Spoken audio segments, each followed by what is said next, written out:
G'day and welcome to Kenty Blitz, your daily hit of NRL news. Kenty, no small talk today because we have got an action-packed show.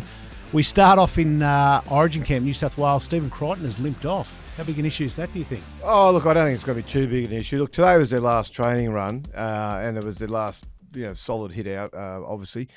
And the fact he didn't get through it, not ideal, but most of the hard work's been done. Okay.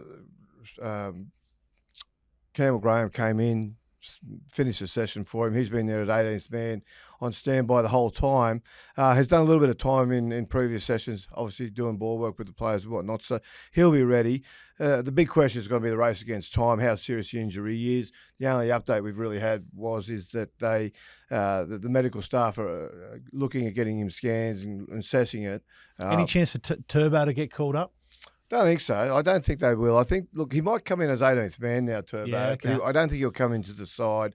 There's already a concern over him about whether he'd be fit for the game himself, given he's been limping around a little bit in his club games. So I don't think the Blues will take a chance with that.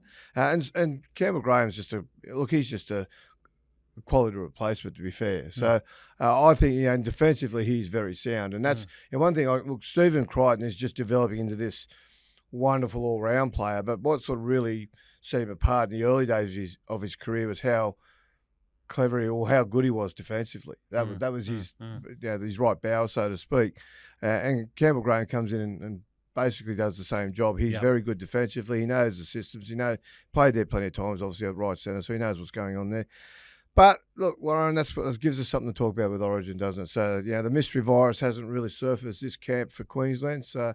In lieu of that, we're going to talk about the old thigh injury for a player in New South Wales camp. Very good. Campbell Graham is actually on an episode of Primetime a few weeks ago, so look that up on the channel. It's a good interview with Kenty and with Johnny. Mate, the weekend wrap. Let's talk about the footy games from the weekend. Caused some concerns, didn't it? Yeah, a couple of big games there. Yeah. It's funny. Look, the funny thing about rugby league is when you plan, you plan for what you plan for, and then when you get it, everyone's unhappy. And I've been saying for some weeks now about Origin and the scheduling of Origin and with the NRL season and all the rest of it, how there's this belief that, yes, it does interrupt the regular season, but if it does, it's the purpose of the long, how long the season is to overcome that. So week one of the Origin buys, Dolphins flogged the Bulldogs, okay? Everybody, look. What happened there?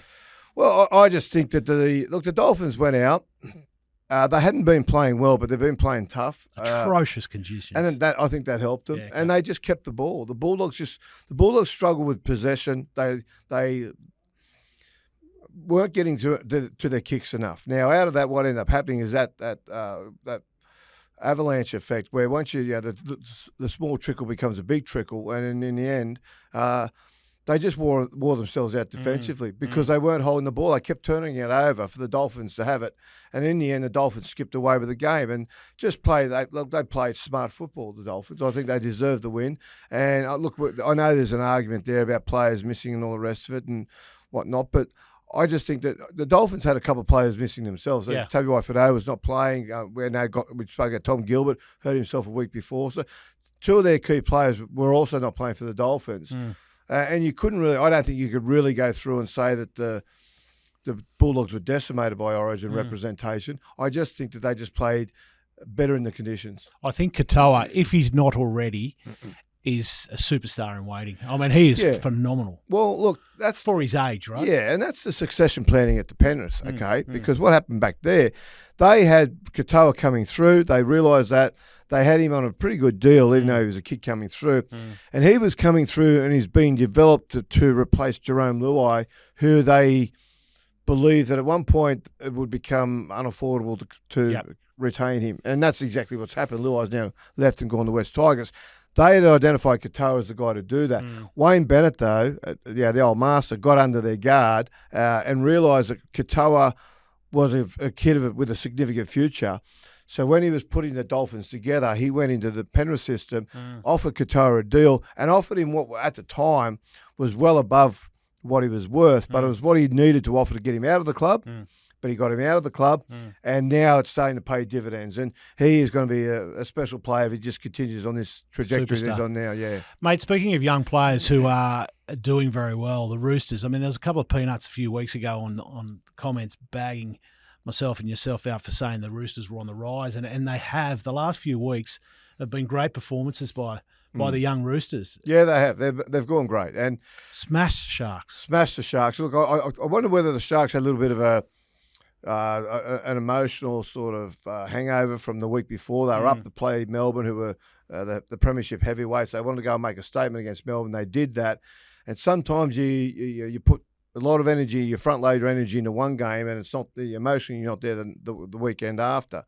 That said, though, they were very impressive, the Roosters, and they are starting to come together. A lot of people thought we spoke about earlier in the year, that this might be a bit of an off-season for the Roosters, that they might sort of almost throw this season away to get themselves ready for next year. And people were questioning what was Robbo doing. Why didn't he sign any players? Myself included was saying, Yeah, well, I'll tell you what he is doing. He's doing a good job. Amazing. Amazing. And they played well. They played solid. They just were up for the fight, and they really caught Cronulla with their pants down. Kenny, I remember on Thursday you said now's the opportunity for Cronulla. No Origin players. Now's the opportunity for to pick up some cheap wins and get into the top four. Well, this is one they should have picked up. This is one that I think they would have had. Look, you don't talk about it. You don't assume you're going to get the win. But I think in the back of their mind, Craig Fitzgibbon would have looked at this game and thought, this is a game where we put the 2 points in the bank. You were talking earlier about a game which we both enjoyed. It was last night's game. The Raiders defeating the Warriors. Yeah, I just thought it was 2 versus 3, unlikely 2 versus 3, but 2 versus 3, and they both went out and really put in. And both physical teams, both like to use the ball in attack. They're aggressive in defence. And Joe Tarpany, there's a lot of complaints about how he behaved, but I tell you what, I don't think he saw the red mist. I just think he recognised that what his team needed from him was what he does best, and he went out and he tried to intimidate. He's a big boy.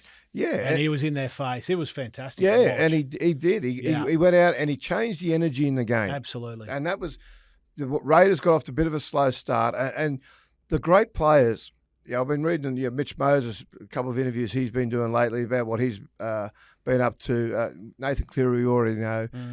Ezra Mann's another one, if you want to be fair. The great players are able to recognise game situations and change the momentum or the energy or just the way that what's the status quo was at that point. And they can do that through various ways. The big guys, they like to get aggressive, start putting a few shots on and start making it a little bit personal with the opposition and hope that their teammates get behind that, and that's just exactly what Tarpany did. He was phenomenal. Tremendous. Mate, going into the weekend's game, the Knights had lost 7 of their last 8 games. Coming against Panthers, who have to win. Yeah. And the Knights flogged them. Yeah. What's going on there? Look, it's a funny one. So everyone used that as example A of why we need to postpone the competition. We want our best players on the field, okay? So, and let's go through the names. You look at it, so the Penrith obviously were without Nathan Cleary, Isaiah Liam Martin, Dylan Edwards and Brian To'o, all lost to Origin. 5 very good players. But the Knights were out Kalen Ponga in Origin without him. But they also had Bradman Best, Leo Thompson, Jake Safidi and Greg Marju, who were injured. And the first reaction for people listening to this will say, well, okay, well, they're not as good as the Penrith players that they had missing. That's true. But they're just important to their team. Right? I was about to say, they're important to Newcastle. And the fact, you could also almost argue the fact that they aren't of that quality shows that Penrith probably had better quality players behind them who were just relishing that step up to first grade and the chance to show their wares over the weekend and failed to come up. And from Newcastle's point of view, I don't know what happened to Newcastle on the weekend. It was 24-0 at half time. They only scored 25 in the game. So they just got away with a half of football. They just capitalised on the opportunities they got, and well done to them for doing it. We saw points out of Newcastle in that first half that we haven't seen all season, really. And that's been their Achilles heel is their inability to score points. But they had a very, very good first half the other night. Caught Penrith. The other thing too, Warren, about this, as everybody's saying, yeah, but like, come on, Newcastle beat Penrith. This isn't an isolated incident for Penrith. They're running last. They are last on the NRL ladder. Last time they were running last at this time of the year was 1980. Well, there you go. Yeah, okay. Well, So are they done? Can they make the 8? Look, They can't make the 4. Look, they've got 5 Origin players in their team. Yeah. So with any team that could boast that many players, can certainly go on a run. The problem for Penrith is we've been saying that for 6, 7, 8 weeks now, and we're still waiting for it. It's for whatever reason, a bit of the magic's just disappeared at the moment. Now they can find it, but at some point it's going to become too late. And right now, I don't know where they go, to be honest, because we can also recognise the problem. Ivan Cleary's clearly smart enough to recognise the problem. It's just not getting fixed.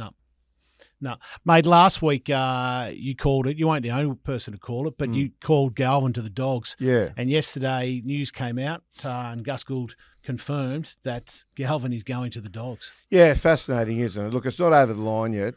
He will. The deal still needs to be done. Though I'm led to believe he'll be at training Wednesday morning. Wow. Canterbury training at 8 o'clock Wednesday morning, Lockie Galvin, but we'll wait and see if that comes to fruition. Look, there's so many angles on this, Warren. Look, the fact is, it was the big news. Parramatta, a couple of things there. Parramatta, firstly, I think, have got to really sort of ask themselves about their recruitment and how, when Lockie Galvin first indicated he was going to leave the club, Parramatta back then had a verbal agreement, okay, that he was going to head there. So they've had all this time to really lock him away. Haven't done it. Canterbury, now whether you believe this or not, and there's two schools of thought here, and both are very hard in their corner, whether Canterbury knew all along and were in the conversation all the way along, or whether they just came in last week. Now, Phil Gould, the general manager at Canterbury, has said that they only came in last week when after the West Tigers board meeting on the Monday, where they came out of the board meeting and they agreed to let Galvin begin negotiations now to leave the club immediately. They put some conditions around that. But that happened on the Monday. And Gould says, so on the Tuesday, his manager, Isaac Moses, contacted the club and said, do you want to be in the discussions? And they went ahead with it.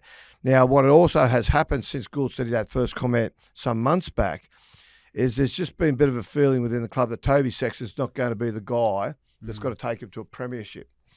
So things have changed a little bit within that. Now, that's the sanitised version. The conspiracy theorists, they've all got the idea that Canterbury were in the conversation the whole way through. Yeah. And in fact, agitating Galvin to leave. Yeah. Now, look, I know the game well enough. I've been around long enough to know that I won't dismiss that. Okay. I've got no reason to disbelieve the version that Canterbury are putting out. And when I was told by someone at the club that they started to second guess Sexton's position at the club, were they telling me just as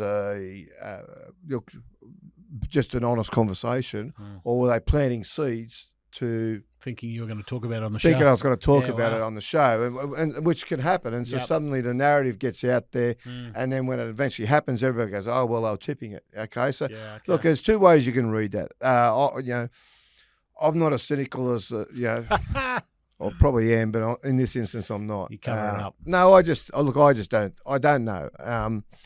But the reality is this: he was offered $1.1 million a year to stay at West Tigers.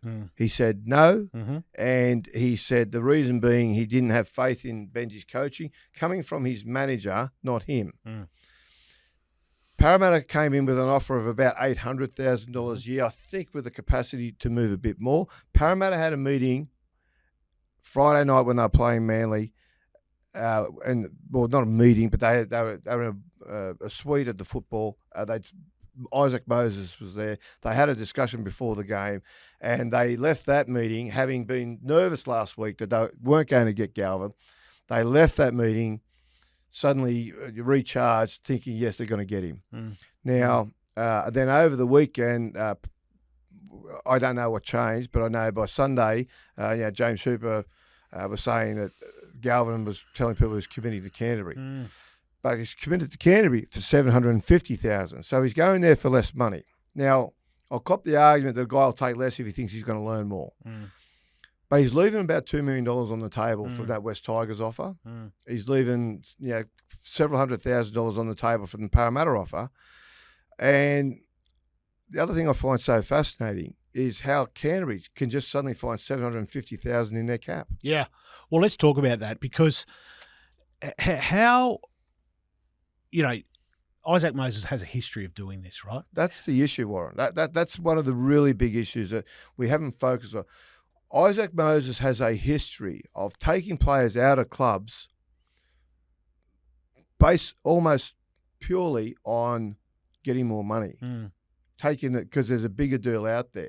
And when he hears that a club's got a juicy offer for one of his players, if that player's still got 3 years to go, doesn't matter. Inevitably, they end up leaving the club. Something happens. There's a bit of a drama, and something happens.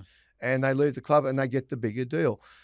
I find it astonishing that as his manager, he would take this kid to that club, which is the lowest offer on the table. It's just not his nature to do it that way. What I find is it's incredible how disruptive this has been. I mean, all we've talked about for 6 weeks is Lachie Galvin and where he's going and the clubs that it's affected. It's affected the Tigers significantly. Yeah, it's affected the Eels. And now it's going to affect the players at Canterbury. If you look at other competitions around the world, nobody has this opportunity to pull. Maybe the NBA, maybe, but no football, no English soccer, EPL, none of that. They can't move in season like they are. There's one transfer window. This has just thrown everything up for the last 6 weeks. That's just because there's no guts from the NRL to enforce the anti-tampering rule. Okay, and Moses, look.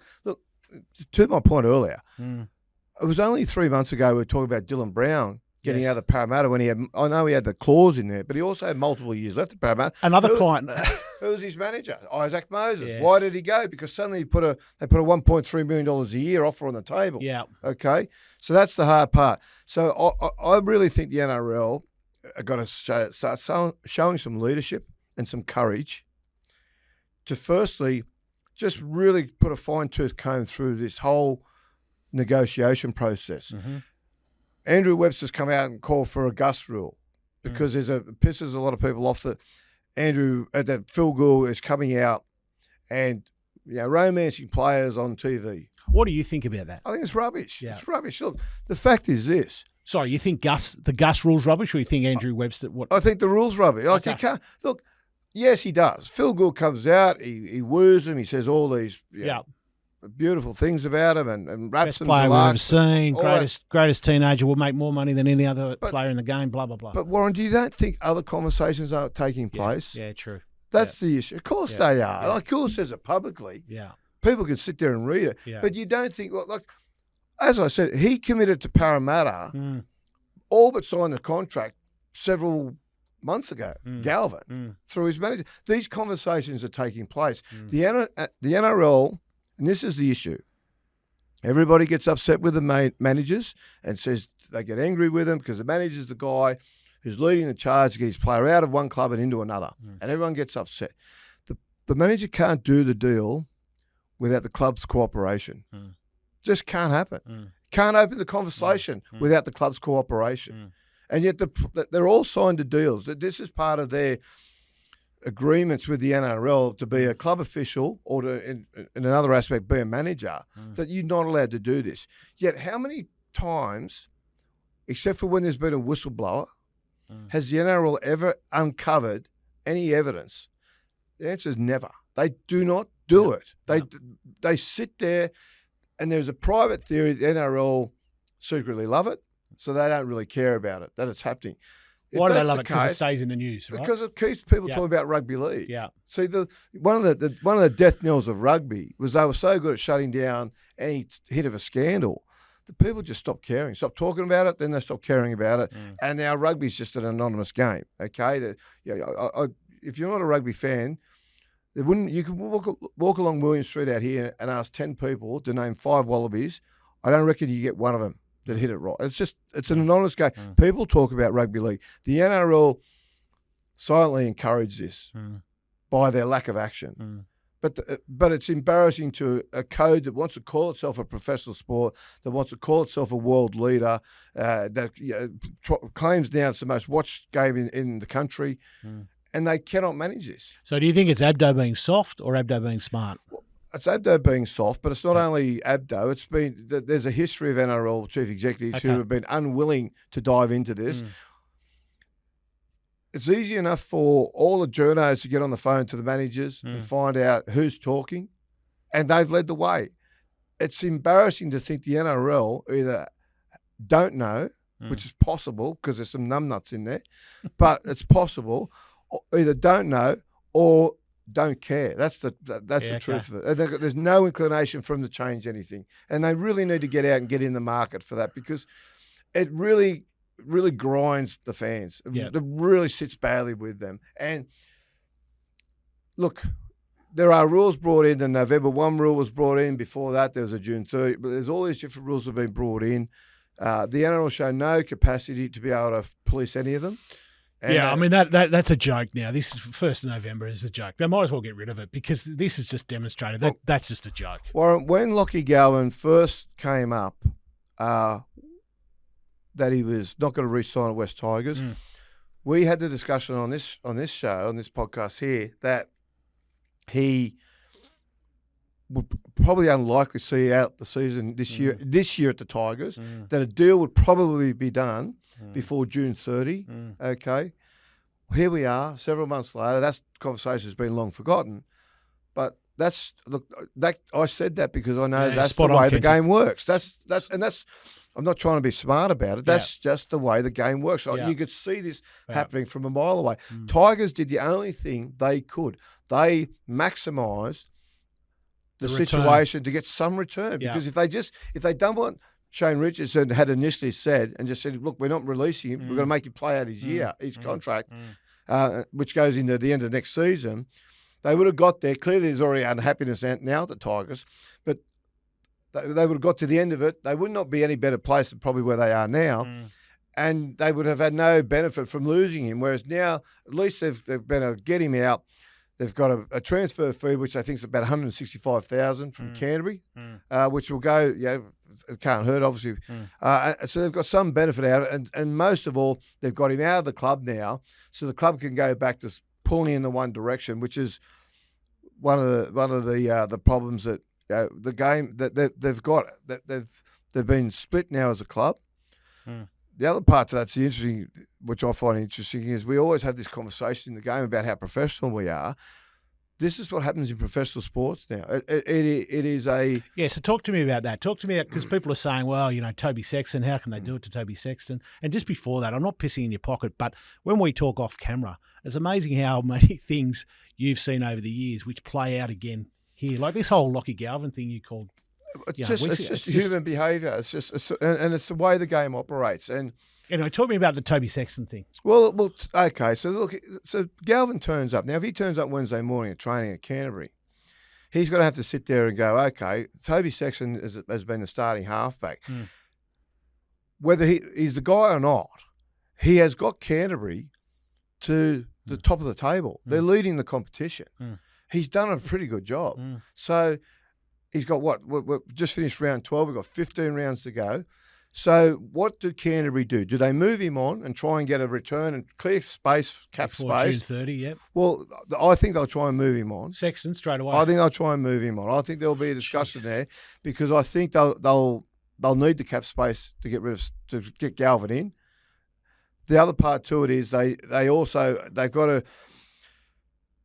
They're going to have two dogs fighting for one bone, which it can be good, but given the circumstances, it might lead to internal sort of rumblings, given the way it's all eventuated and how it's begun. So it might be just easier to get rid of Sexton now and just get him out of the club, okay? Wow. So they do that. They move him on. Now, the way they put that to him is they go to a club like, I've heard Gold Coast are interested in him, okay, and they're already having a sniff around to see whether they can get him before June 30 because they are a club that needs a playmaking half. God. So they're looking at him, and if they do that, they go, okay, now Canterbury put a pretty juicy deal to Gold Coast to take him off their hands. Okay, but what that does, it just cleans the lines a little bit, so there's not that mess there. If Sexton and Galvin both trying to play the same position, okay, so that's what's got to happen as far as Canterbury. They've got to make a decision: do they do it or not? But if they do, that is just like ruthless, cold-hearted professionalism. Okay, that this guy who's got them after 12 rounds, when most they finished very strongly last year.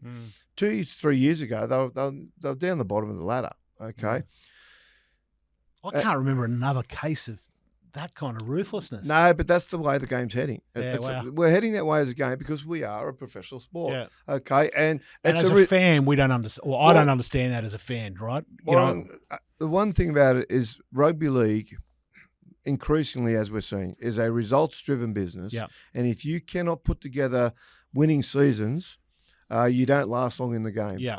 Okay, and we saw Kenty Woz last year got sacked. Year before he took him to the grand final. Yeah. Okay, so that's just the way the game's rolling. And we're in some respects we all want to be professional, except then when something like this happens, it makes us all a little bit uncomfortable.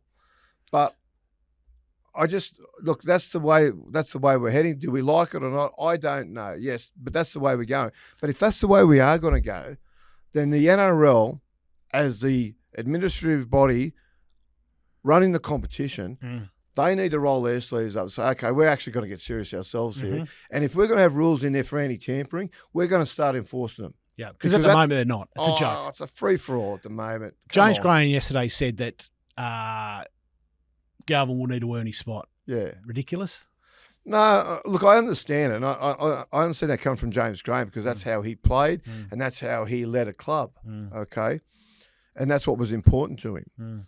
But I think Galvin will very swiftly come into the halfback job, okay? There is talk about whether they play him 5'8", they put Matt Burton in the centre, maybe Crichton back to fullback, whatever. Anyway it goes, someone is going to lose their job to bring Galvin into the team. As far as learning, they're not going to leave him in State Cup for a month or 6 weeks. No. They're going to put him in there. Now, emotionally, Jimmy Graham's talking about emotionally, yes, he's going to have to earn his way. Yeah. He's going to have to earn his way, not to get a starting role. He's going to have to earn his way once he's on the paddock. Yes. Because if he comes in and he doesn't do the job that Toby Sexton's been doing, and they're a bit clunky, they're not as effective with the ball, they're not doing, winning the games they thought they might win. If that happens, then there's going to be issues that, no, he's not earning his way, and there's going to be a bit of pressure put back on him. But that said, for all the angst that Canterbury are putting themselves through now to try and make this work, they're not going to play hardball with him. They're going to give him as kind a run as they can to get him into that's a starting job in the team. So, Kenty, isn't there an integrity unit that should be looking at this? Well, you think so. Look, they're in there. That's the point of it, right? They should be looking at it. They should be going through emails and phone records and just seeing what sort of contact was made. And look, at some point, clubs will jerry and managers will jerry and they'll get smarter and they'll start going through third parties to make these conversations. Generally, these conversations all start with a third party. Just explain to us quickly how third parties work. Somebody not related to the club whatsoever. It has nothing to do with the club, right? Well, there's a couple of things we're talking about there, right? Yeah. But the first one's the third-party approach. So what happens is, okay, Phil Gould would love to have Lockie Galvin at the club. He's a chance of going, they believe. So somebody who's not a registered person with the NRL, not a sponsor, talk to them, not a sponsor, no, just a mate. Joe Blow. And rugby league's full of blow-ins, okay, full of it. See, what they do is they just go and get a bloke. They get a bloke like you, mate. Can you go? Just big blow. Have a talk to his manager, see if he's interested. Yeah. Okay, and that's what begins it. Yes, he's interested. Then at some point they have to formalise it. Usually at that point, the manager then goes to the club, says, "Look, mate, he's not happy. He's not, things aren't working out for him. Can we have permission to talk?" Now, whenever a manager says to the club, "Can we have permission to talk?" Guaranteed, there is somebody already there waiting. Yeah. There is somebody there waiting that they are trying to. They just need the go ahead to open the conversation with, but they don't do it with no one there. Yeah, okay. It's because all that does is indicate to the club that you might be willing to leave, and you've got no offer. It's ridiculous to think that they don't do that.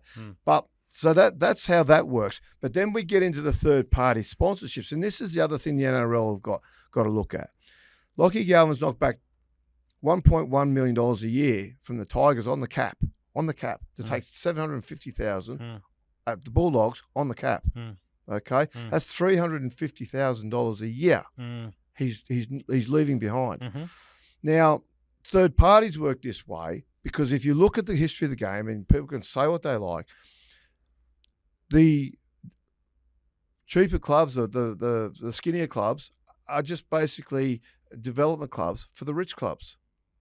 They just are. Like the fact, I've been banging on it about this for years, right? But if you go through from '98 when the NRL started, and I don't reckon, I'll get the facts. We'll come back tomorrow with it. You look at, I don't reckon there'll be a 3-year period in the game. In that, 27 years now. I don't reckon there would be a 3-year period where the grand final did not have Melbourne, Roosters, or Brisbane in the and Penrith recently. Yeah, well, Penrith recently. Yeah. But they had Melbourne in there 2 years ago. Brisbane in there 2 years ago. They had Melbourne in there last year. Yeah. You know what I mean? So you look at those three clubs who have just got to. They know how to work third parties, and the thing is this: there is a legal way to really boost your salary cap or your spending on with third-party money. The good clubs know how to do it. The poor clubs don't know how to do it. The poor clubs don't have the capacity to do it. They don't have the contacts to do it. They don't have the businessmen around to be able to do it. The rich clubs, here's a simple way, okay?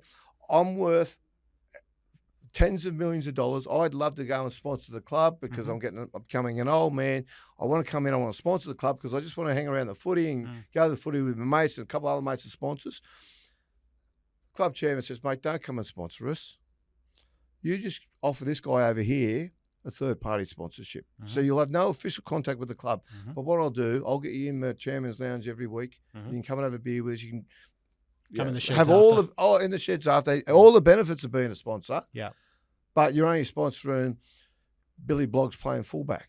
Can teams win the comp without third parties? Well, they haven't been. Yeah. They haven't been. And this is, here's the proof in the pudding, okay? Penrith were struggling as a club. Phil Gould, who knew how to work third parties. From his time at the Roosters. From his time in the game, to be fair. But knew how to do that. Goes to Penrith, puts in place these pathway systems, but at the top end he also puts in place a lot of I would call the blueprint for their third parties. Okay, he leaves Penrith, he goes to Canterbury, who's fallen off a cliff in that area in recent years. It used to be very clever at all. One of the architects in the early days of treating the cap of dogs, but he goes there and he brings the model over from Penrith. He put it in at Penrith. He's now putting it in at Canterbury, and we're seeing the benefits of it. Like I said, they're paying Lockie Galvin $750,000. Now, where's that come from? Where did they have $750,000 just sitting there in their cap? Like that, it is an art to manage a salary cap and to manage the third parties outside it. The integrity unit have shown no inclination to stick their beak in anywhere here. The only time they ever stick their beak in and look at what clubs are doing is when us idiots in the media write some story because someone has leaked something, which generally because someone's upset with the club, and they leak something or they leak documents or whatever, and it gets out. The NRL, the integrity unit is a toothless tiger in this regard.